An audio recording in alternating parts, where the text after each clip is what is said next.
नमस्कार दोस्तों, आप सभी का स्वागत है आपके अपने YouTube चैनल आर्मीज़ ऑपरेशन के इस खास एपिसोड में। तो दोस्तों, आज की वीडियो शुरू करने से पहले पिछली वीडियो में आप लोगों ने जो प्यार दिया उसके लिए आप सभी का बहुत बहुत धन्यवाद। ऐसे ही अपना प्यार बनाए रखें। जिन लोगों ने पिछली वीडियो नहीं देखी है वो लिंक डिस्क्रिप्शन में मैंने डाल दिया है, आप वो वीडियो भी देख सकते हैं। तो दोस्तों, पिछली वीडियो में मैंने आपको बताया था कि आप आज की जो वीडियो होगी वो ऑपरेशन कैक्टस के रूप में होगी। तो चलिए शुरू करते हैं।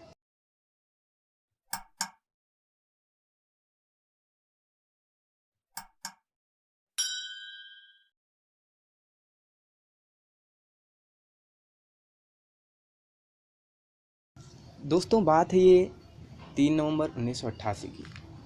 लक्षद्वीप, जो कि भारत के पश्चिम में, श्रीलंका के दक्षिण में, हिंद महासागर में स्थित एक द्वीपों का समूह है।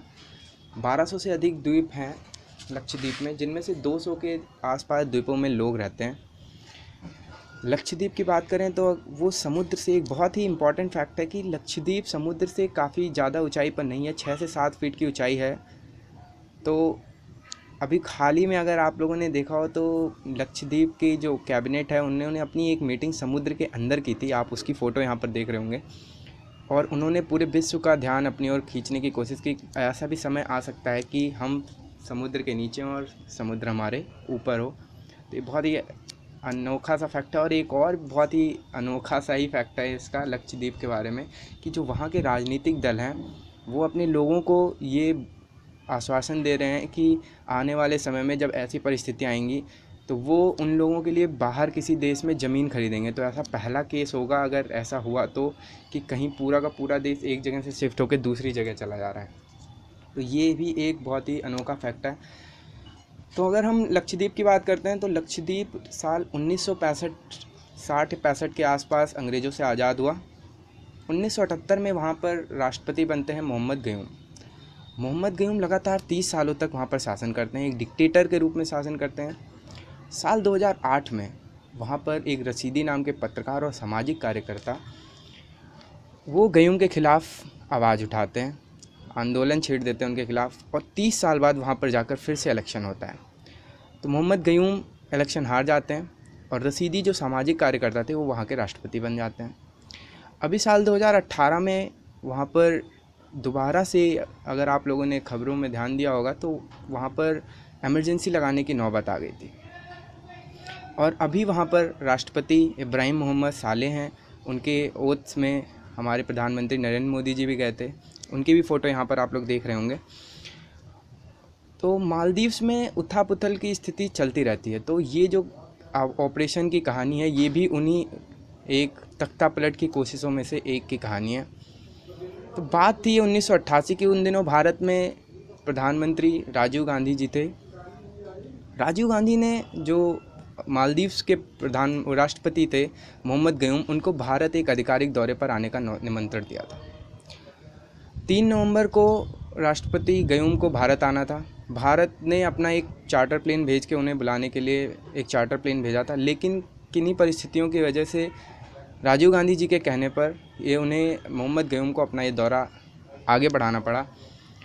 और इस बीच वहाँ पर विद्रोही जो तख्ता पलट की कोशिश करने वाले थे उन्होंने योजना बना रखी थी कि जब राष्ट्रपति वहाँ के भारत के दौरे पर होंगे उस समय वहाँ पर तख्ता पलट कर दिया जाए। तो इस तख्ता पलट की कोशिश वहाँ के एक बहुत बड़े बिजनेसमैन और उसके एक साथी, इन दोनों ने मिलकर की थी। बिजनेसमैन का नाम है मोहम्मद लतीफ़ी, अब्दुल्ला लतीफ़ी, और उसके दोस्त का नाम है सिक्का अहमद इस्माइल।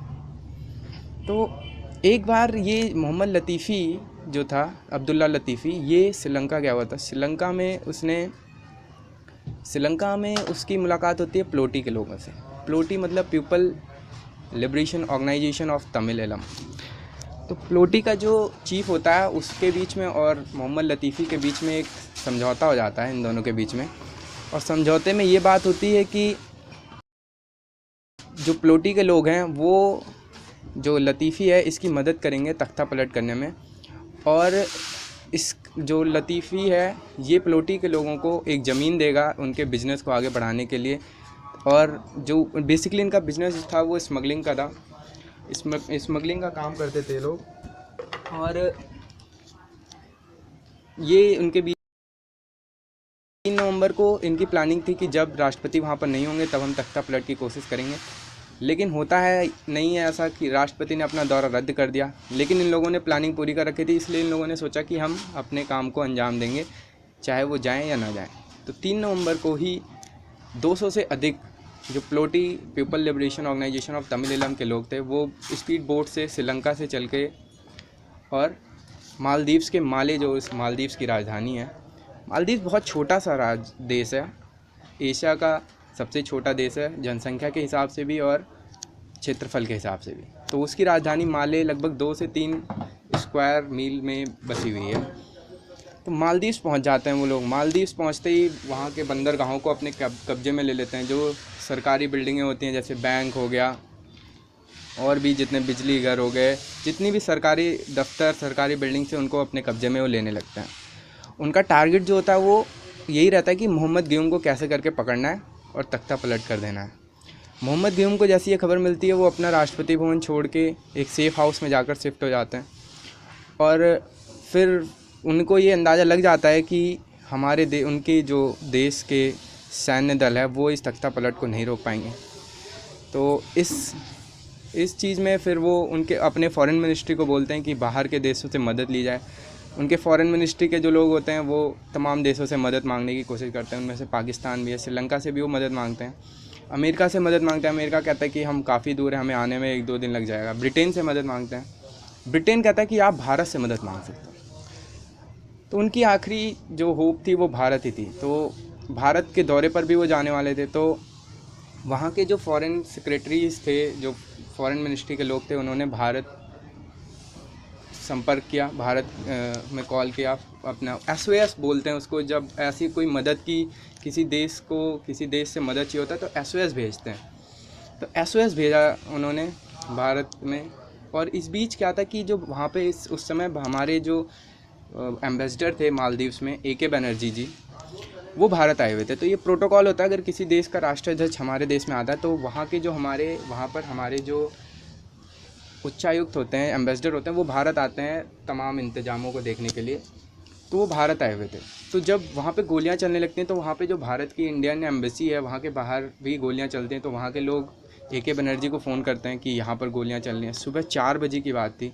AK बनर्जी अपने घर पे होते हैं, वो उठते हैं, फ़ोन करते हैं फॉरेन मिनिस्ट्री में और ये जानकारी प्रधानमंत्री राजीव गांधी को देने के लिए कहते हैं। राजीव गांधी उस समय कलकत्ता गए हुए थे चुनावी सिलसिले में, और जैसे ही उनको ये खबर मिलती है कि मालदीव्स मदद के लिए बोल रहा है तो उन्होंने तुरंत ही हामी भर दी कि हम मालदीव्स की मदद करेंगे।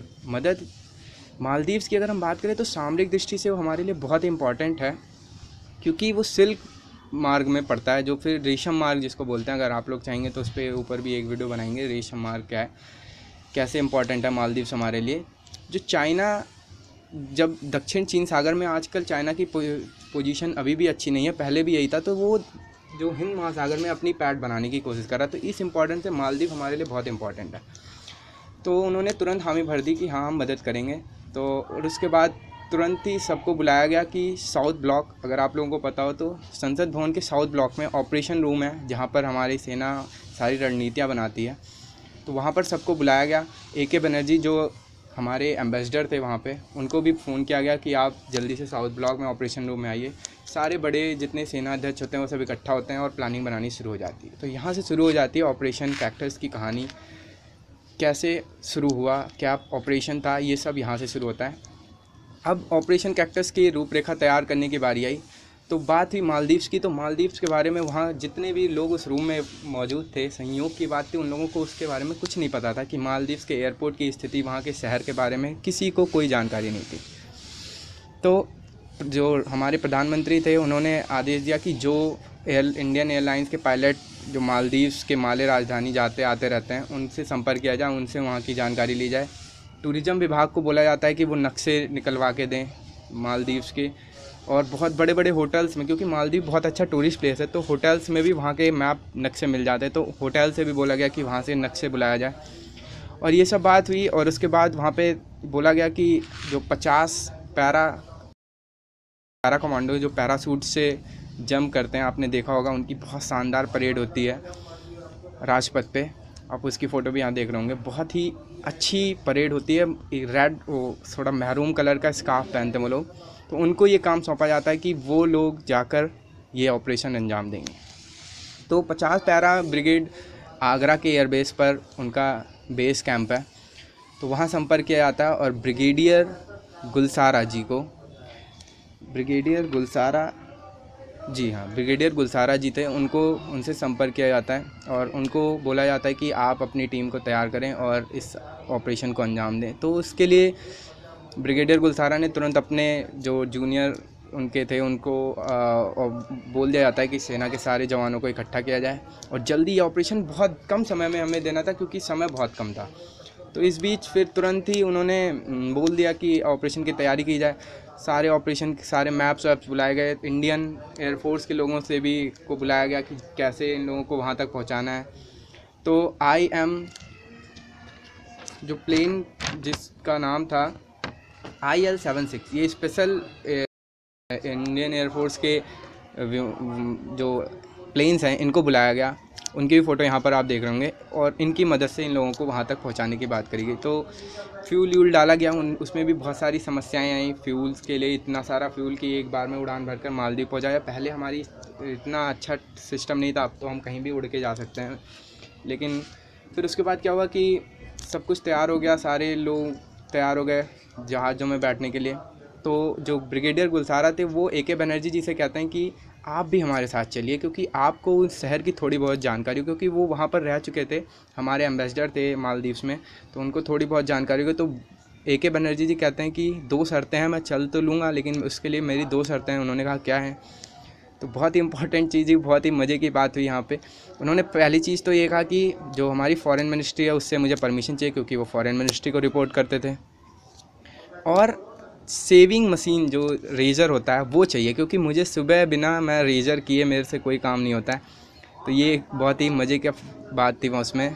तो इन दोनों चीज़ों का इंतज़ाम किया, फॉरेन मिनिस्ट्री से परमिशन तो तुरंत मिल गया और आगरा के जो बेस कैंप था वहाँ की कैंटीन खुलवा कर रेजर का जुगाड़ कर दिया जाता है उनका, और सब साथ में बैठकर जहाज़ में 9 घंटे की नॉन स्टॉप उड़ान के लिए तैयार हो जाते हैं। तो फिर उसके बाद क्या होता है कि जब ये उड़ान भर रहे होते हैं, जा रहे होते हैं रास्ते में, तो रास्ते में इन्हें इंडियन एयरलाइंस का एक ये भी इंसिडेंट होता है, ब्रिटिश एयरलाइंस का यहाँ पर इनको एक विमान मिलता है। तो फिर क्या होता है कि जब रास्ते में जब 2 जहाज़ आसपास होते हैं तो वो आपस में कनेक्शन करते हैं, पूछते हैं कि कैसे क्या है, मतलब कहाँ जा रहे हैं कैसे। तो उसमें ये बात सामने आ जाती है और ये BBC जो ब्रिटिश ब्रॉडकास्टिंग चैनल है उसमें ये खबर लीक हो जाती है कि इंडिया मालदीव्स की मदद करने जा रहा है। खैर जो हमारी टीम थी सेना की वो उड़ान से सीधा मालदीव्स पहुंचती है। मालदीव्स में विद्रोहियों ने सारे एयरपोर्ट और सब पे कब्जा कर लिया था। तो अब क्या था कि जो हमारे कमांडोज थे इनको पैराशूट से कूदना था, लेकिन मालदीव बहुत छोटा शहर है और उस समय हवा काफ़ी तेज़ थी, तो इसलिए निश्चय किया गया कि, और भारी भरकम सामान था, गोला बारूद था, असलहे थे, तो इतना सारा सामान लेके ये सब करना, ऊपर से कूदना, कहीं समुद्र में गिर गए तो फंस जाते हैं वहाँ पे, तो इसलिए इन्होंने निश्चय किया कि नहीं। तो भी एक पता चलता है उन लोगों को, थोड़ा बहुत खबर मिलती है कि एक हुलहुले एयरपोर्ट है मालदीव्स के बगल में ही, मालदीव्स में ही एक द्वीप है, माले के बगल में ही है, वहाँ पर हुलहुले एयरपोर्ट है। वो अभी तक विद्रोहियों के कब्जे में नहीं था, लेकिन पूरा अंधेरा था, पूरा एयरपोर्ट की लाइटें बंद थी। तो जो हमारे पायलट्स थे वो वहाँ के ATC से संपर्क करते हैं और उनसे लाइट्स ओपन करने के लिए बोला जाता है। उन्होंने कहा कि लगभग 1-2 मिनट के लिए ही लाइट ओपन होंगी, आपको केवल वो स्ट्रिप दिखेगी और लैंड कर जाना है। तो कैसे कैसे करके वो लैंड करते हैं वहाँ पर। उसके बाद लैंगून झीलों के सहायता से वहाँ पर हमारे जो सेना के जवान थे वो पहुँचते हैं माले, जो मालदीव्स की राजधानी है। वहाँ पे पहुँचते ही सबसे पहले वो एयरपोर्ट्स को, वहाँ पे जो वहाँ का एयरपोर्ट था उसको अपने कब्ज़े में ले लेते हैं। एयरपोर्ट को कब्ज़े में लेने के बाद फिर राष्ट्रपति गयूम जो सेफ़ हाउस में थे, बाहर गोलियां चल रही थी, उनसे संपर्क किया जाता है। तो गयूम कहते हैं कि आप लोग जल्दी आइए, यहाँ पर बाहर गोलियां चल रही हैं, मेरे गार्ड्स मरते जा रहे हैं। तो सेना के जवानों ने कहा कि आप अपने गार्ड्स को बोल दीजिए कि भारतीय सेना आ रही है तो वो रोके ना जिससे। तो उन्होंने कहा ठीक है। और इस बीच क्या हुआ कि जो हमारे इंडियन एयरफोर्स के जो मिराज विमान थे, इंडियन एयरफोर्स और इंडियन नेवी दोनों ही हरकत में आ चुकी थी। तो मिराज विमान वो पहुंच चुके थे मालदीव्स की राजधानी, और चुन चुन कर जहाँ जहाँ पर विद्रोही ठिकाने थे उन पर गोले बरसाने लगे। और इंडियन नेवी की INS गोदावरी और INS बेतवा भी आ गई थी हरकत में, और उसने मालदीव्स और श्रीलंका के बीच जो ट्रांसपोर्टेशन था इन विद्रोहियों का उसको बंद कर दिया तुरंत। और फिर सेना पहुंचती है, जो सेफ हाउस था वहाँ के राष्ट्रपति जी का, वहाँ पहुंचती है। तो क्या होता है कि वो जो खबर उन्होंने कहा था कि आप बता देना कि इंडियन आर्मी आ रही है आपको बचाने के लिए, वो उनकी गार्ड्स तक नहीं पहुंचे, तो उनके गार्ड्स रोकने लगते हैं। तो कहा जाता है कि ऐसी नौबत भी आ गई थी कि गोली चलाने तक की नौबत आ गई थी, लेकिन फिर कैसे कैसे करके उनको मनाया जाता है, बताया जाता है। फिर उसके बाद सेना अंदर पहुँचती है, राष्ट्रपति गयूम को अपने कब्जे में ले लेती है। अब राष्ट्रपति गयूम तो सुरक्षित थे, अब सेना ने विद्रोहियों को खदेड़ना शुरू किया। कुछ मारे गए, कुछ बंदी बनाए गए, कुछ भाग गए, समुद्र के भागने की कोशिश करी शिप्स में। तो क्या हुआ कि जो लोग भाग रहे थे रास्ते में उनको एक टूरिस्ट शिप मिल जाती है, तो उसको भी वो अपने कब्जे में ले लेते हैं। और टूरिस्ट शिप को फिर इंटरसेप्ट करता है अमेरिका का सैटेलाइट, और उसकी कोऑर्डिनेट्स भेज देता है INS गोदावरी को। INS गोदावरी से एक हेलीकॉप्टर उड़ता है मरीन कमांडोज़ को लेके, और मरीन कमांडोज़ को वो हेलीकॉप्टर उस शिप पे जिसमें उन लोगों ने को बंदी बना लेते हैं उन टूरिस्ट को, उस पर उतार देता है। और मरीन कमांडोज़ फिर ऑपरेशन करते हैं वहाँ पर, और 19 विद्रोहियों को मार देते हैं। 2 टूरिस्ट भी मारे जाते हैं जिनको उन्होंने बंधक बनाया था। उसके बाद सुबह 4 बजे फिर जा कर के इनकी बात करवाई जाती है राष्ट्रपति गयूम की प्रधानमंत्री राजीव गांधी जी से। राजीव गांधी को वो थैंक यू बोलते हैं कि बहुत बहुत धन्यवाद आपका, आपने हमारी मदद करी। और राष्ट्रपति गयूम को जो हमारे सेना के जवान थे वो बोलते हैं कि आप हमारे साथ भारत चलिए, लेकिन उन्होंने कहा नहीं, मैं यहीं रहूँगा। तो 150 भारतीय जवानों को 1 साल तक के लिए वहाँ पर छोड़ दिया जाता है कि आगे कोई ऐसा तख्ता पलट की कोशिश ना हो। तो ये थी स्टोरी कि कैसे भारत के जवानों ने, ये पहली बार था कि भारत के जवान भारत से बाहर जाकर किसी ऑपरेशन को अंजाम दिया उन लोगों ने। बहुत ही इंटरेस्टिंग ये स्टोरी थी। होप करता हूँ आप लोगों को बहुत पसंद आई होगी। कमेंट करके ज़रूर बताइएगा कैसी लगी, और आने वाली वीडियो जो होगी वो बहुत ही और ही इससे भी ज़्यादा मज़ेदार होगी कि कैसे एक व्यक्ति को जो रॉ के लिए भी काम करता है, ISI के लिए भी काम करता है, फिर बाद में उसको दोनों जगह एक ही जुर्म के लिए दोनों जगह, पहले पाकिस्तान में फिर इंडिया में, दोनों जगह सज़ा मिलती है देशद्रोह के लिए। तो इस के लिए जो अगली वीडियो होगी वो इसके ऊपर होगी, बहुत ही अच्छी होगी। कमेंट करके और बताइए कि आपको और किस चीज़ के बारे में, कौन से ऑपरेशन के बारे में जानकारी चाहिए, उसके बारे में वीडियो बनाई जाएगी। बहुत बहुत धन्यवाद आपका, ऐसे ही अपना प्यार बनाए रखें। और एक बहुत ही इम्पॉर्टेंट आप लोगों से विनम्र निवेदन है कि कम से कम एक लोगों को अपने कॉन्टैक्ट्स में, एक लोग को एक ये वीडियो ज़रूर शेयर करिएगा, जिससे और लोगों तक इस बात को पता चले कि हमारी आर्मी, हमारी सेना ने कितने बड़े बड़े ऑपरेशंस को ईज़िली डन किया है। हमारे इस ऑपरेशन को बाहर विदेश से बहुत ज़्यादा प्रशंसा मिली। इवन अमेरिका, जो कि उस समय हमारे अमेरिका के संबंध अच्छे नहीं थे, उसने भी हमारा बहुत प्रशंसा की थी कि भारतीय सेना ने बहुत ही उच्च दर्जे का काम करके दिखाया है। और ये था भी ऐसी बात। मैं बताऊं आपको, सर्जिकल स्ट्राइक के अलावा भी भारतीय सेना ने बहुत सारे ऑपरेशन किए हैं जो देश के बाहर जाके, जिनको उस तरह पब्लिसिटी नहीं मिल पाई। लेकिन फिर अब हम किस लिए हैं, हम भी तो आप लोगों को ऐसी ऐसी खबरों से, ऐसे ऐसे जो ऑपरेशन हैं उनके बारे में आपको बताते रहेंगे।